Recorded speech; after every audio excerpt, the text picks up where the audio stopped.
My guest today is Matthew Ehret. I'm an author, a journalist. I found myself increasingly writing books about some of my discoveries, trying to unpeel the onion and get a better sense of what brought us here. So I've written a number of books over the last few years. Untold History of Canada, The Clash of the Two Americas, The Revenge of the Mystery Cults. And we're increasingly, my wife and I, we founded an organization called the Rising Tide Foundation to promote more um, cultural work, educational reform, and we started making some documentaries too, sort of debunking various psyops, especially the UFO psyop, which is going to be getting louder and louder, not just as a distraction, but it's something a lot more dark as well. So we've got that on the thing, and wear a few other hats too, a cartoonist as well. But let's try to keep busy. So I became aware of you when I read this Substack post of yours called "The Fraud of Global Warming" that you put out in July. I thought that's excellent work. Do you want to talk about that a little bit? For me, it was a big one. A lot of people come to a more critical thinking or critical mindset about the type of world that they were born into, that they were told to adapt to in a variety of ways. There's different things that shake us out of our illusions.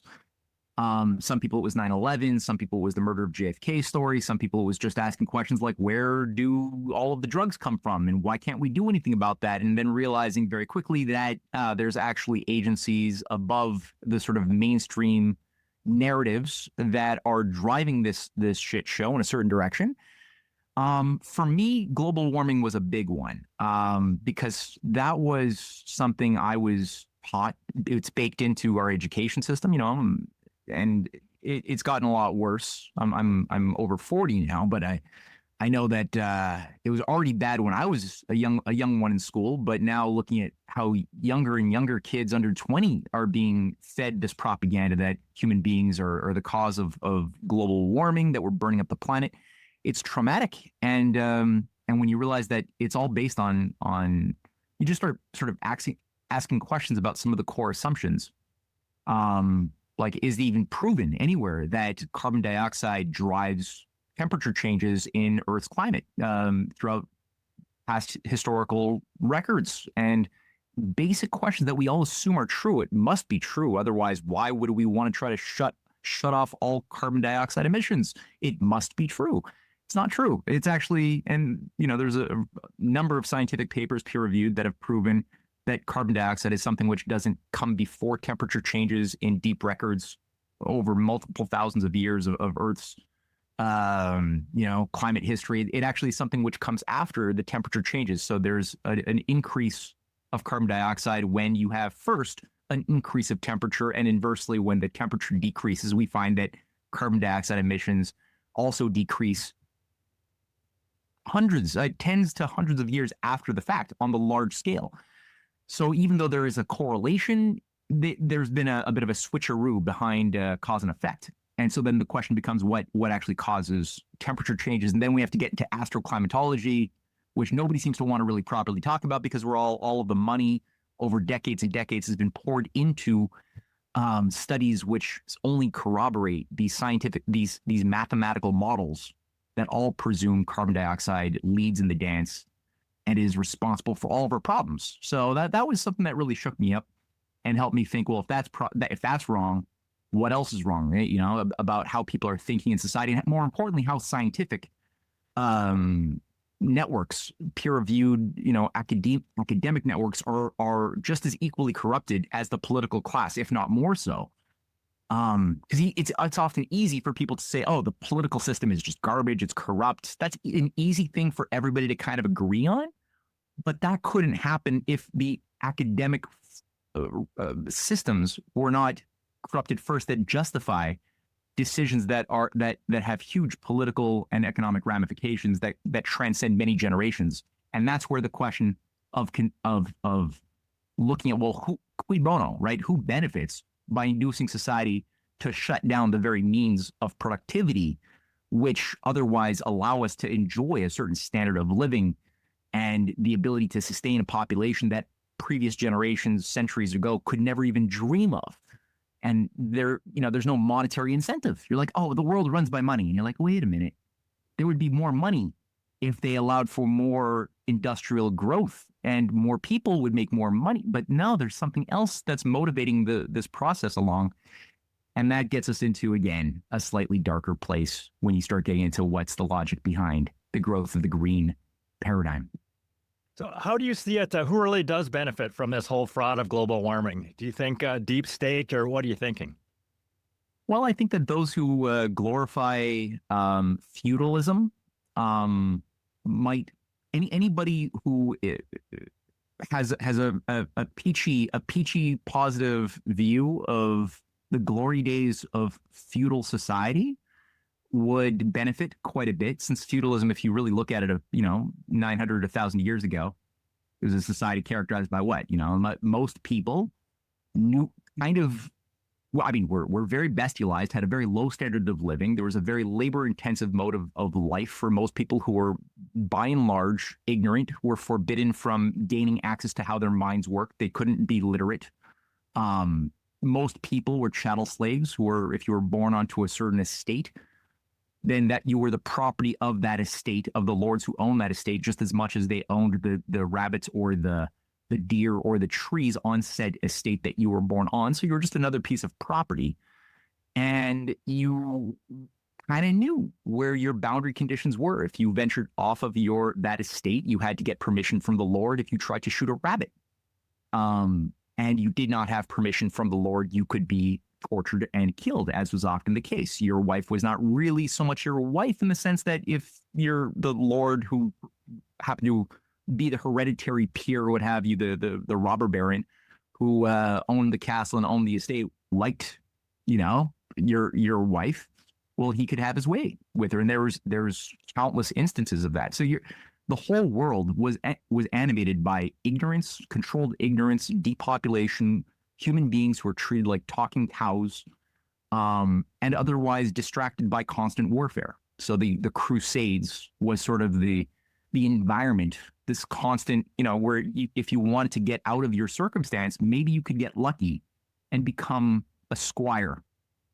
and you could like haul the swords for some knight who was being, who was part of a mercenary unit that was sent off to go and fight in the Holy Land or something in these forever wars between religions.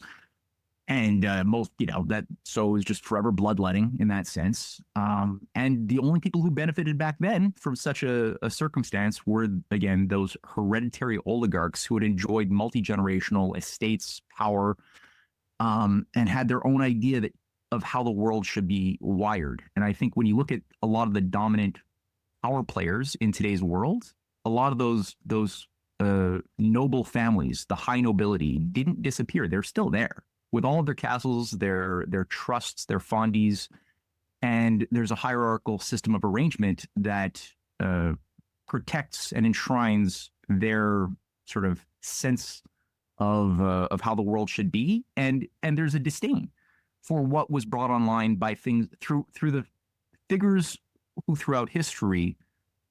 And I'm sorry, I'm doing this in a roundabout way, but I'm going to just tie it up. There's a disdain that there's been a quality within the human condition where we don't necessarily animals. My cat is going to adapt to the environment I give to my cat. My dog will do the same thing.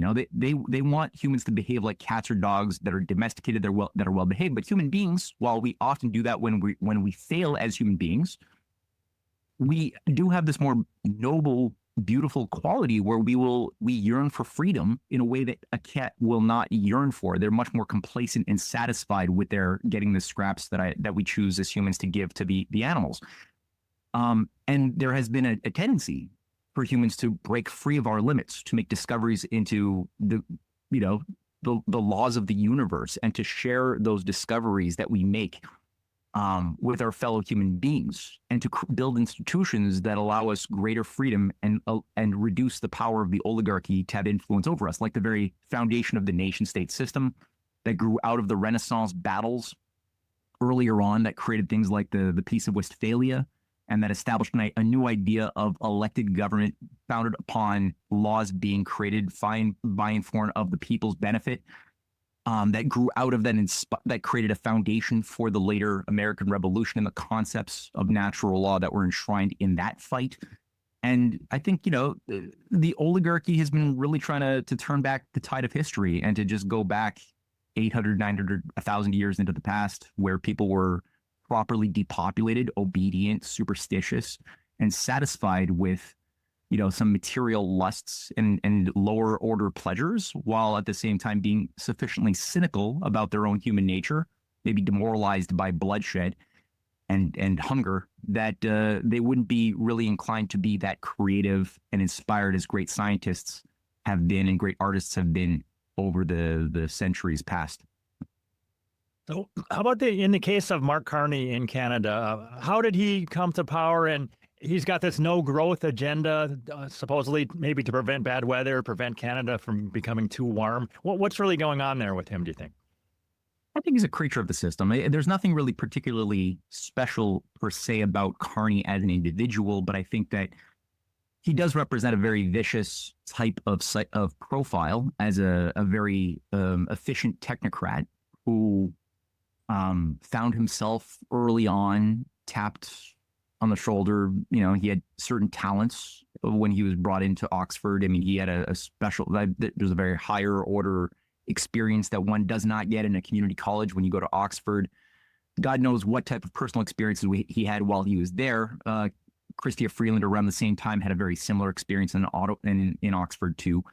But we do know that he came back as learning the ropes of the trade as an investment banker for Goldman Sachs, working throughout the 1990s, building up derivative bubbles, those very same speculative bubbles, which are the detonation mechanism, the weapon of mass destruction baked into the financial system today. That's sort of going to be is one of the key triggers that could rip apart today's transatlantic financial system are derivatives. So he played a big role in growing these fictitious financial instruments. We know that his brother also exhibited certain talents. God knows what kind of clubs they were part of, but he found himself where today his brother is the personal, I think it's the personal financial overseer of Prince William's entire estate, which is weird. So it's not just anybody who's allowed to have those types of positions of privilege, but Carney became very quickly a big part of the civil service of Canada. And he became known as the eco-warrior of central bankers, even before he became the governor of the Bank of Canada. He was the deputy governor for a period. As the governor, he a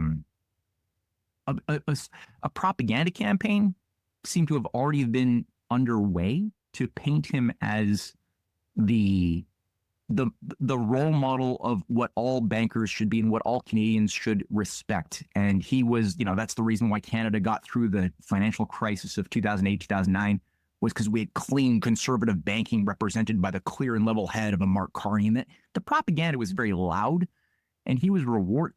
And it's not even true, frankly, but whatever. I mean, that was the propaganda. And he was rewarded by being made the head of the Financial Stability Board for the Bank of International Settlements at the same time in Basel, which oversees the regulation of all global derivatives internationally. So it's a big, very powerful position that he oversaw there. At the same time, he's brought in as governor to the Bank of England.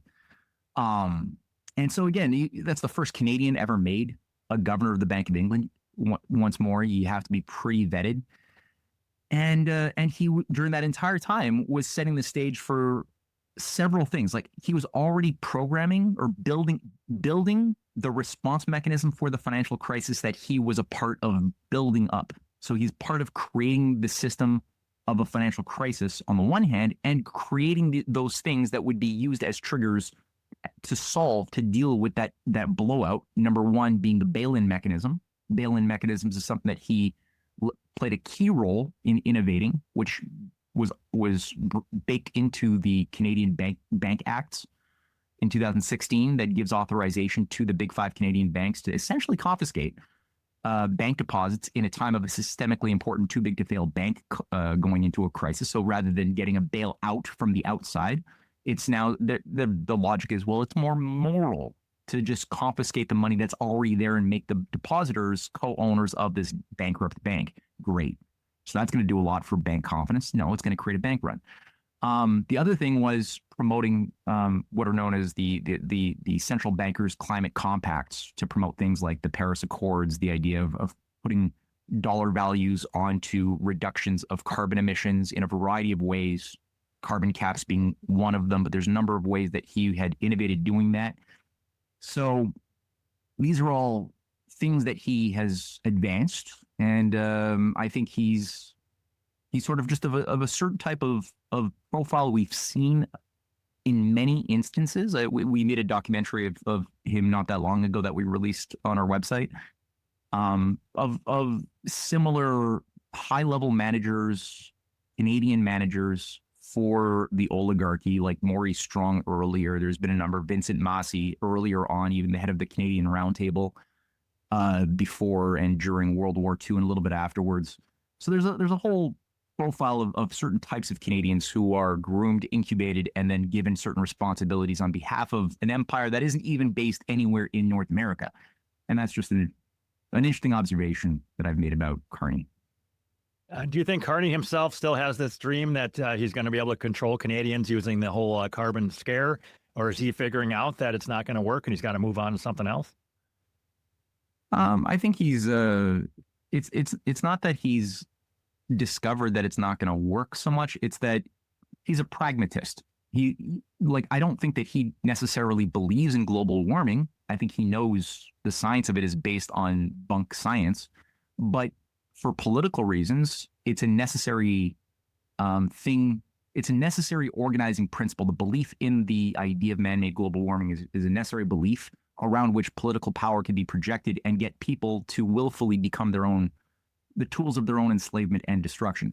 Now, I've gotten a sense that it's over the last several months, for practical reasons, the timeline has changed. It doesn't seem like it's expedient to have the accelerated hoped their best case scenario timeline for the 2030 decarbonization ideal, because there's certain nations of the world who have simply not behaved the way that they were expected to behave. If you go back a few years, everyone was expected by this time to be in the same building and obedient to the same protocols, such that when the building was detonated under a controlled demolition, everybody would be equally hurt. And similar solutions could be applied in a hegemonic way across the board, across all cultures and nations of the world. And I think that due to the fact that a number of nations from Eurasia, but I think there's been a certain movement in the United States as well that doesn't want to go along with a mass collective suicide program, have instead chosen to go for a pro-industrial orientation. I mean, we've seen the massive, some of the biggest investments in human history into mega projects, the likes of which humanity has never seen before, is happening right now and has been happening, especially over the last 10 years or so, where you have the Belt and Road Initiative that's built something like, I don't know how many hundreds of hydroelectric dams, water diversion projects, 40,000 kilometers of high-speed rail, hundreds of thousands of kilometers of regular conventional railway. There's so much going on right now that indicates that if they want to blow out the system and force carbon reduction in the transatlantic, they will not be able to control the terms and conditions of the new system that they want to bring online when you have these countries like China, Russia, other nations. India increasingly doesn't want to commit suicide. Many of those nations are affiliated with something known as the BRICS. They're not all, everyone's got a deep state. So it's not like there's purely good guys in the story, but you have nations that don't want to commit suicide. And I think that's part of the key, where Carney has indicated, and all of those who have signed on to the climate, I referenced this climate eco bankers, central bankers compact, which is not just for central bankers, but it's also, I think it's something like 260 of the major corporate and banking institutions in the world that signed on in 2020, 2022 under Carney's sort of oversight. They signed on to shut down their carbon emissions by a huge margin. And adapt to this new type of system of valuing economic activity according to carbon reduction. They've all unanimously, over like 2 weeks ago, there was a big meeting and they voted unanimously to say, we're not going to do that anymore. And Carney actually didn't exhibit that much frustration. I think he knew that if you want to destroy those nations of the world today that are not playing ball, we have to, for a temporary period, permit for industrial growth. And here's the delicate thing for people like Mario Draghi or Carney, the delicate, I would say, nigh impossible balance that they're trying to walk.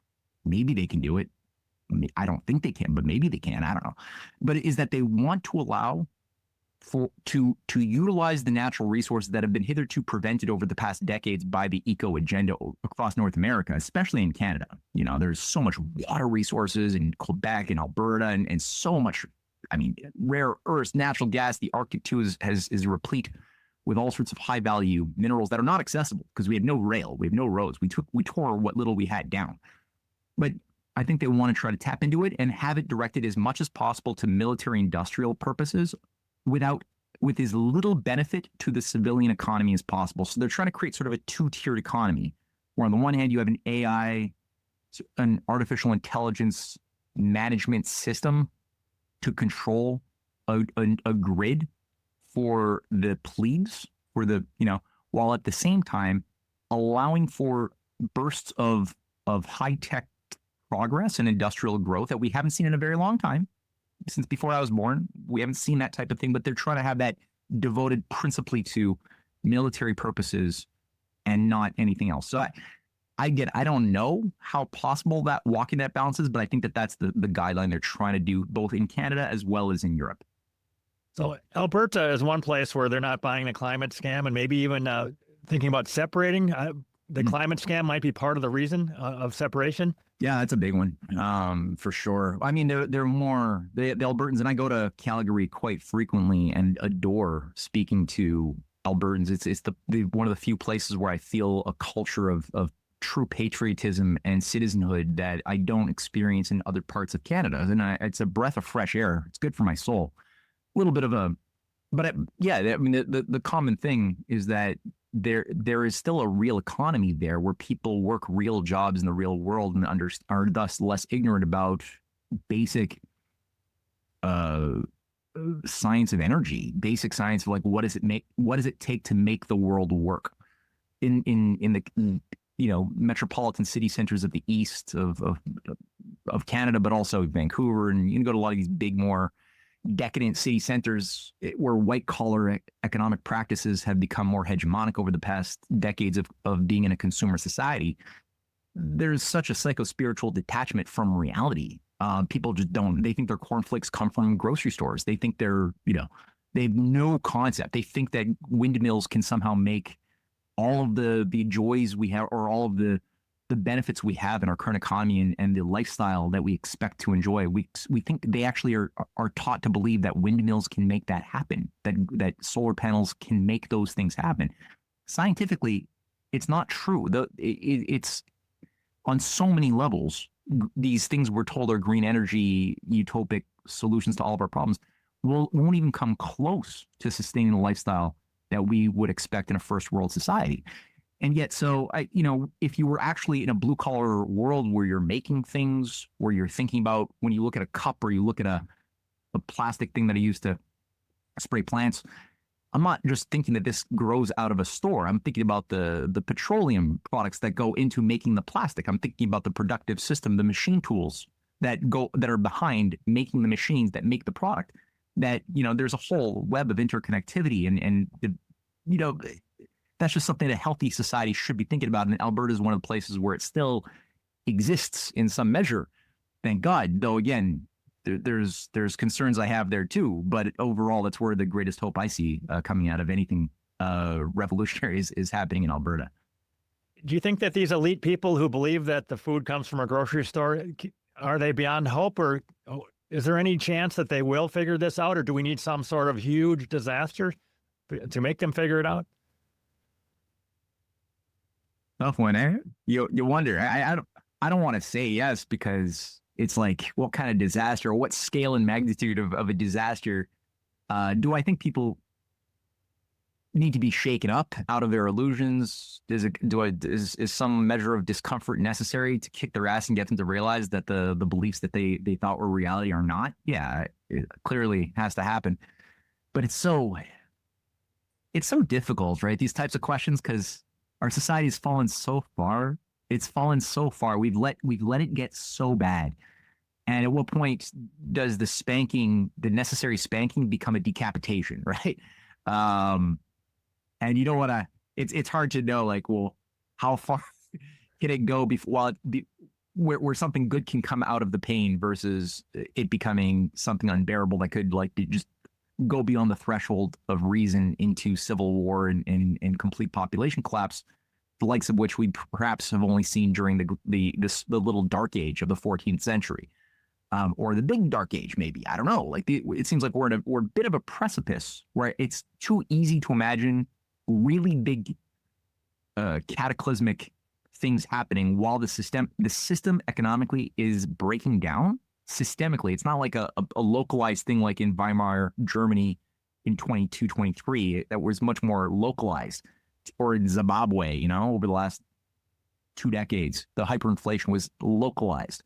Today, it's a much more systemic breakdown, and the threats are just so unimaginably to human existence if we allow it to go this course. War as well has such bigger repercussions with nuclear arsenals being what they are, and just looking at all the trigger points of potential conflagration on the China front, on the Ukraine front, on the Arctic, which Carney also has been, calling for the militarization of the Arctic. He's been calling for things like, anyway, it's a lot of bad ideas floating around that could do a lot of damage. Do you have a lot of worry about some sort of huge financial reset coming soon for the Western world, and maybe new type of money, some sort of central bank digital currency where we all are rationed how much meat we can buy, all that type of stuff? Is that an actual real threat that you're worried about? Because I am worried about that. Yes. Is there anything that we can do to prepare for that? Do you have any thoughts on gold or Bitcoin or anything else, or just stockpile plenty of food in your own house, or what? Yeah, I mean, it's there's like 2 levels to this, right? Like I've been doing political organizing since 2006 on an active level. I began as a volunteer with the LaRouche organization in the United States. They had a small office in Canada, and I was challenged. I felt like I knew a lot about how the world works. I'd done my conspiratorial research for a couple of years before that, and I felt like I was pretty savvy. But I also realized that I was very black-pilled, and pretty much was of the view that this New World Order thing, was pretty much unchallengeable by that point. I didn't really have an idea of any solution orientation. So I was challenged in a positive way by this organization to go and lobby in Washington, D.C. around certain specific policies that I didn't really even think, I didn't know that these were even options, that involved reinstating or utilizing the power of the sovereign nation state, which has a huge amount of power if it's used as an instrument to break the stranglehold of the major Wall Street, London banking structures that are above the nation state, but that are that have influenced and infiltrated many of the institutions of the nation state itself, as people know. I didn't realize how these things had been taken down, how patriots had been fighting throughout the past and had made policies that were able to cripple the control of Wall Street, such as Glass-Steagall was a big one in the 1930s that broke up many too big to fail banks, put many bankers in jail under the Pecora Commission. And there was a big fight back then that I was recruited to restore Glass-Steagall, to break up the banks, do all of these things that should have been done in 2008, wasn't done. Did similar things in Canada. We had some progress, but I got a sense that it made me change my attitude. I was less black-pilled, though I still was cynical, but at least I had an idea of a fight historically that I didn't have an access to, and I had a sense of my participation in something positive in the current world. So I've been a very solution-oriented, top-down person. Even after I left that organization in 2017, I kept that attitude generally intact for the last 20 years. almost 20 years, of thinking, okay, top-down solutions. What can be done to save the nation state system, to create a system where the oligarchy is reduced in their influence massively, where human beings are permitted to really have better, fuller access to their creative, psycho-emotional, spiritual potentials. What's needed for that, and how can we advance that? There are ways, and there are things that are being done, though unfortunately, I don't see a lot of that in Canada. I don't see the transatlantic as a whole. There might be elements of that fighting and that orientation in the United States, but overall, the transatlantic is in a pretty bad spot. I've increasingly had to find a sort of a second mental path at the same time that's more tactical. I got my broad strategic vision that I know it needs to be done. If we're going to survive, certain things need to happen. If we're really going to get out of this, I know that. I could talk about that. I've written about that. Glass-Steagall just being one of several major things that has to be done for nation states to reorganize the banking system, to build something that's founded upon natural law, where the new economic architecture is going to serve the interests of people and the creative needs to make discoveries, apply them in new technologies, and overcome limits to growth. I know there's a way that works. Again, the works and studies of Lyndon LaRouche are very, very useful at charting out, at sort of making transparent how this process has worked and can work again. That being said, I'm not a prophet. I have no crystal ball. If that doesn't work, and I'm unfortunately not seeing enough that's indicating to me that there's qualified leadership to make it happen, or a qualified population that is wise enough to recognize this. We need to change a little bit and get better at this. I would say, yeah, gold, have a backup plan. If there's things that people can do to buffer themselves, but I also know how demoralizing that can be for most people listening who are living paycheck to paycheck, living in debt. So if I say, yeah, buy gold, buy precious metals, try to get land, try to pay off your debt. I mean, yeah, okay, true, everything I just said. If you can do it, do it. But I also know most people cannot do that. So I have trepidation when asked about such things as well. I do think people need to get very informed. There's a lot of psyops, a lot of narrative wars going on right now to remove from our focus the discoveries we should be making and the actions that could flow from said discoveries. Especially in regards to how Wall Street has been taken down on multiple occasions in the past. What is there today? The Arctic development with Russia, with China, with other nations is a big one that Canadians would benefit by. And I think if you had a real freedom movement that was animated by a real concrete idea of great projects of what you want to build, and where there is no vision, the people do perish. So if we have a proper vision and can organize people around ideas that are outside of the agenda of the depopulation technocrats, that really want to do things that are going to reduce our power to exist, and instead do things that are going to increase that power to exist, we got something we can work with. But we need more, I think, education in the freedom movements across Canada and the United States as well. COVID woke so many people up, I think. So many people are saying that they don't just trust the experts anymore. And the climate scam, from my perspective, is straight up crumbling. I'm keeping a Twitter thread about the banks moving away from the banking alliance, and even city councils in the UK that are they're moving away from it. I think people are waking up about the climate scam, and I think that's absolutely critical. Yeah, absolutely. No, the green agenda thing, the Paris Accords, I mean, the U.S. got out of it. I think it's demonstrated. There's a wake up call happening that there's no way that this is going to be viable going forward. So I think they've let go largely of the climate accords. Of course, again, there's very powerful ideologues who are simply doing this for an expedient, momentary capitulation, but they intend to just simply adapt for a short term to a more reasonable system of industrial orientation, with the intention of sabotaging it in the future. But I am hoping as well, like you, that a sufficient amount of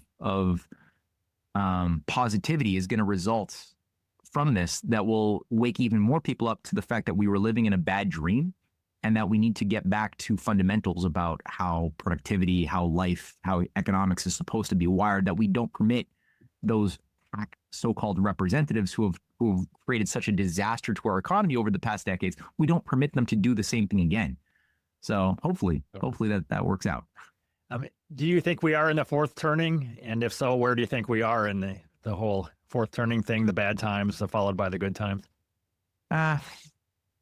Well, the way I see it this way, I don't subscribe so much to the fourth turning model, but what I would say is like that I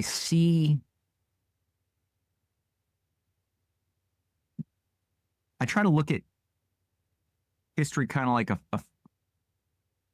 like what are the physical principles shaping our potential, and it's partially physical, so it's partially physical, like as far as the destruction of manufacturing, of heavy industry, of vital infrastructure. There's been a decay. Partly intellectual, or this couldn't have happened if it weren't for the education system failing by design to give people the illusion of intelligence, but without any of the actual wisdom that real intelligence is supposed to have. So people get so-called wise, air quotes, by simply repeating what certain consensus experts have told them is the right answer to the test, even if it's not true and has no bearing in reality. So we've made that type of thing across the board in medical science, climate science, economic science. Everything has been contaminated with this groupthink, this very Orwellian way of thinking about education. And the other thing is cultural. Like we've allowed the culture to become really mediocre. So a lot of people today, unfortunately, think of things like Ultimate Fighting and World Wrestling Federation stuff as being like high culture. That's scary that we've allowed it to decay to that extent culturally, that we aesthetically have lost access to what are the higher beauties, the higher uglinesses that art, like higher art, should be able to cultivate and help people mature into. So mind, body, soul factors have been all suffering, and now we're several generations into this decay. And so where there's this crisis, this like, I see it like a stick kind of bending, and it seems like every second that you're bending the stick, it seems like every second is the same, but it's not. All of that pressure buildup is exponentially growing in the center. So the systemic breakdown is reaching that shockwave point, that blast, and with that, we've got a great potential for good, because people during these blast points, you brought up COVID, right? That was a great crisis in the sense that it shook people up and made them self-reflect in a deeper way that they couldn't have done if they were in a more comfortable zone. Okay, but and so you got that, which there's gonna be a lot more opportunities to self-reflect. Let me just say that. And at the same time, if they don't choose to embrace a life of the pursuit of wisdom, and instead act emotionally in fear and terror in those crisis situations that are going to befall, then they could easily be weaponizable and become tools of, let's say, a civil war program that's been gamed out. Because there are certain agencies that are trying to nudge North America into, especially the US, into civil war, with an effort to radicalize left and right into more violent modalities. And just basically cannibalize itself, such that something more mushy, maybe a decade after a pulverization, might be able to be recombined out of some alchemical, working of some sort, breaking apart and recombining under a new type of society that would be something you and I would call disgusting. Here we are in 2025, but people might think, well, it's necessary to. Thank God we have this new empire, this new thing that has given us a little bit of respite from the bloodletting and the hunger, So that's the other direction that we could see, sort of like what happened with Rome after the Republic went into civil war, and Julius Caesar declared himself emperor. There was 15 years, maybe more, of civil war. And the nephew of Caesar, Octavius, declared himself sort of the architect of a new era, a new age, a new golden age of Apollo, which was sort of the ushering in of a new eschaton, like a new thing with mystery cults and high priesthoods that would then manage this strange new beast of an empire that had been abhorrent, that the Republic earlier of Rome was never going to accept. So I see certain parallels, culturally, psychologically, politically today as I see when I look at that period of history, 2,000 plus years ago. So yeah, that's how I'm looking at it. How about the role of free speech on the internet? To me, it seems like it's getting better, and like the rise of Substack, and that makes me happy. Do you think that this is just a taste of free speech, and they're going to clamp down, and free speech on the internet's going to go away, or what do you think? Yeah, that's my concern. I mean, one of the only ways you can get paid by Substack is through Stripe. Now, Stripe is something which Mark Carney was a director of Stripe for a number of years. If Stripe simply debanks you, you can't get paid. I think there's maybe one other option, but not much. So my fear is that, yeah, conventional websites have been increasingly dissipating in influence as people get more. And thank God for Substack. Don't need downplay it as well, because I use it and it helps me a lot, helps my wife a lot as writers to get our message out, to get our ideas out, and to even just pay the bills. But my concern is just what you said, that it's created a situation where people don't go to the conventional websites they used to go to. They're becoming more dependent on this single thing that sends newsletters to their inboxes. There's also a certain noise factor that's increased. So I encourage everybody to express themselves, but there's been like almost a flooding of content, which some of it's very, very mediocre and sensationalist and unrigorous. That's just been flooding out. So it's become almost more and more difficult for people to sift through the garbage and find useful things amongst the Substack production. And then, like you pointed out, they could debank, they could just easily shut off the taps if everyone's now reliant upon that. So that's a concern. Elon Musk, I don't trust him either. I'm sounding like pretty cynical here. I don't trust transhumanists. So I think that Elon's X has given people a certain space to speak where they would have been censored a couple of years ago. But I see these things as quite ephemeral, per se. My concern is that these can be taken away. How about the role of AI itself? Do you think that all can be controlled and give us the wrong answers? Or do you think there's going to be competing AIs where at least one of them will give us some of the right answers against the narrative? Well, AI only works if we're wise, like it's like your own personal servant or your own personal sophist, really. It'll tell you kind of what you want to hear at the end of the day. And if you have develop the practice of posing questions and better questions that are critical. If you're an active thinker, you'll pose better questions. If you're a passive thinker, you're not really thinking. You're just using memory. You're consuming things coming at you, and you'll be happy with the first so-called answer you think you got to a question.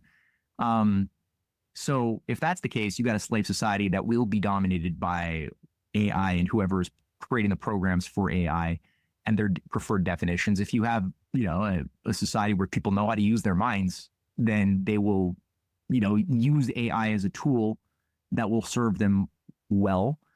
Do some AI. The other thing too with AI, I think it's revolutionary. It's clearly going to be a big part of the next, centuries of human existence. Well, the next phase of human existence is going to be very, very influenced by our relationship with AI. But we can't lose sight to what AI is ontologically incapable of doing. And I think a lot of people today, due to the education system and due to the bad culture, we've lost sight of what the human mind is capable of doing, which, despite being incredibly slower as a computer processor to what AI can process, we're really, it's pathetic how slow the human brain calculates and things. But despite that, there are things that the human mind can do when it's being inspired, loving, when it's being really driven by a passion, when it hates injustice. All of these things that are not available to AI we can make leaps that are beyond deductive and inductive logic. So we do things that can involve both what computers and AI do, which is deductive, inductive logic, pattern formation, pattern recognition. A posteriori, there's other words in logic like a posteriori and a priori logic. One starts with core axioms, core assumptions, and plugs in new data to fit into the axioms. That might be Euclidean or whatever the axioms are, right? You just assume that they're true, and then you plug everything into fitting into those. Or inversely, you can just look for data and then try to find patterns and then extrapolate patterns and call it universal. We can do those things, albeit slower than computers, but we do more when we're healthy, and we make those discoveries by generating new hypotheses that resolve paradoxes, ontological paradoxes. The way Kepler's discoveries back 400 years ago were able to resolve certain paradoxes about the retrograde motion of Mars, which no computer would do. All other computers, if they were available in Kepler's time, if AI was available, it would have come up with ever more perfect models of whether the Tychonic or the Ptolemaic or Copernican systems with their epicycles and sub-epicycles and sub-epicycles to make the model of the planets appear ever more closely to what the data shows, but they would never be able to break out of those core axioms of perfect circles, moving on perfect circles around mathematically equidistant imaginary points that would account for why certain planets like Mars do a retrograde every 2 years for 2 weeks and then go and do it again. Jupiter, it's like 20 years, but it still also does the retrograde. All planets do it because they're ellipses, right? And so the harmony, the discovery of Pythagorean harmonics that Kepler was able to tap into is tied to a poetic impulse, an artistic impulse that he had that was well cultivated inside of him, and a passion that people like Max Planck and Einstein were able to also tap into something similar through their own immersion in Mozart and classical music, and they played together. And so they both described in their own words how when they were incapable of solving a certain problem mathematically from this purely logical formal domain, they would go and play their, Einstein played his violin. Max Planck, who discovered the quantum, he was a concert pianist, and they would perform, and that would unlock their creative juices, and they would look again at the formula from a completely new spiritual vantage point and see concepts that they couldn't see otherwise. And it wasn't mystical, although there was a spiritual quality, but it wasn't irrationalist. It wasn't just like gnosis. It was something that everybody can do. And the oligarchy, I think, has been trying to obscure that fact from us. And because of that, we've become easily induced. Again, many Hollywood films and shows on Netflix have also reinforced this story that human beings are simply naturally inferior to the more efficient next phase of evolution of self-thinking machines that are supposedly going to appear with the singularity that some say is 2045 or something. But it's all, so people, by virtue of the predictive programming, we shut off our own powers, and it becomes the Pygmalion effect by not being creative. By thinking like inferior computers ourselves and thinking that that's what normal humans are supposed to do, it becomes impossible to refute the argument that humans will inevitably replace us unless we merge with them, like Elon Musk wants us to do by merging with Neuralink to stave off our inevitable dissolution or extinction as a species by a few more centuries, maybe. But it'll inevitably happen, and we'll become, some sort of silicon synthetic construct being in the future when we. Anyway, it gets crazy, but that's how people are being fed the idea of what they are and what AI is. And can AI serve us well? Yeah, absolutely. I think it can do a lot of great things. Look at the way China has just built one of the largest hydroelectric dams in history. It's just been built. It's going to increase food production massively. It's going to make electricity super abundant for industry and residential use. It's a beautiful dam. It's impressive to watch the videos of how they built this thing. Almost no people. This is the first hydroelectric dam built almost entirely by automation, machinery, AI, management of very complex systems. Almost no people were involved. And that for me is like a healthy approach to AI on a hard economic level, sending AI, which can do certain types of learning on the spot into hostile environments, maybe in deep mining within the Earth or within asteroids or within other planets.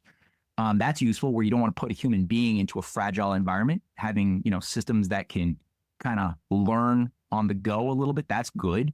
Maybe doing data about the solar corona, or doing things around the sun. AI can be very good for those things too, and just basically, I use AI for our documentaries. It's helping me we want to make a chart, a graph, make some visual imagery that helps tell the story. That's great too. But the danger is when the AI starts telling the story. If you start relying on the AI to say, hey, tell a story about this topic, and people are doing that, even in the alternative media world, I know several people who do this, and that's dangerous, where whole powers of composition are going to be eliminated by having these things do the type of creative work that humans should be doing, instead of simply supporting the human thought process, right? So those are all my concerns about AI. So speaking of grand projects, I really enjoyed listening to you talk on other podcasts about a railway possibly between Siberia and the U.S., that they were talking about doing that as early as maybe Civil War times. Do you see lately, is there any more move afoot to try to make that happen? There are, yes. Putin and Trump did meet in Alaska a couple of months ago, and that was a very interesting choice of location. And as you noted, in my reconstruction of Canadian history series, I discovered that a big part of the Canadian character was formed entirely by the battle that the British Empire waged against the patriots in both Russia and the United States in the 19th century to prevent the extension of the transcontinental railway that Lincoln had built up through British Columbia, through Alaska, that the Russians had just sold after the Civil War in 1867 into Eurasia more broadly. And that was really something that was terrifying many oligarchs back then, because it was presenting a new type of philosophy about value, about the role of nation states, about the role of multiple cultures, working on something which is universally good and beneficial to all participants. It had so many layers of positive effect that it's mind-blowing, and it really should have happened a long time ago. Russia and the United States are separated by just a few miles. There's two little islands, the big and little Diomedes Island. It's like 4 miles difference. One is Russian, one is American. And then on either side, you got 50 kilometers. And then you have Alaska, then you have Russia on the other side, Vladivostok and other things. So the feasibility studies, Russia already offered $60 billion to start the project. Back in 2007, Putin first offered it. And this is an old project. Again, the designs from the 19th century are available for everyone to find online by William Gilpin and many others. The Carnegie, I forgot his first name, Joseph Carnegie? Anyway, before he completely went morally bankrupt and was still a pro-human industrialist in the 1880s, had bankrolled also studies to figure out how this could be done. Tsar Nicholas II, before he was killed, also commissioned American engineers to go and do the study in 1906. It was well publicized in all American press that this rail line was going to be done. Unfortunately, a Wall Street, London-funded revolution disrupted Russia's development at that time. A couple of bankers' wars got in the way as well, and people kind of forgot about it.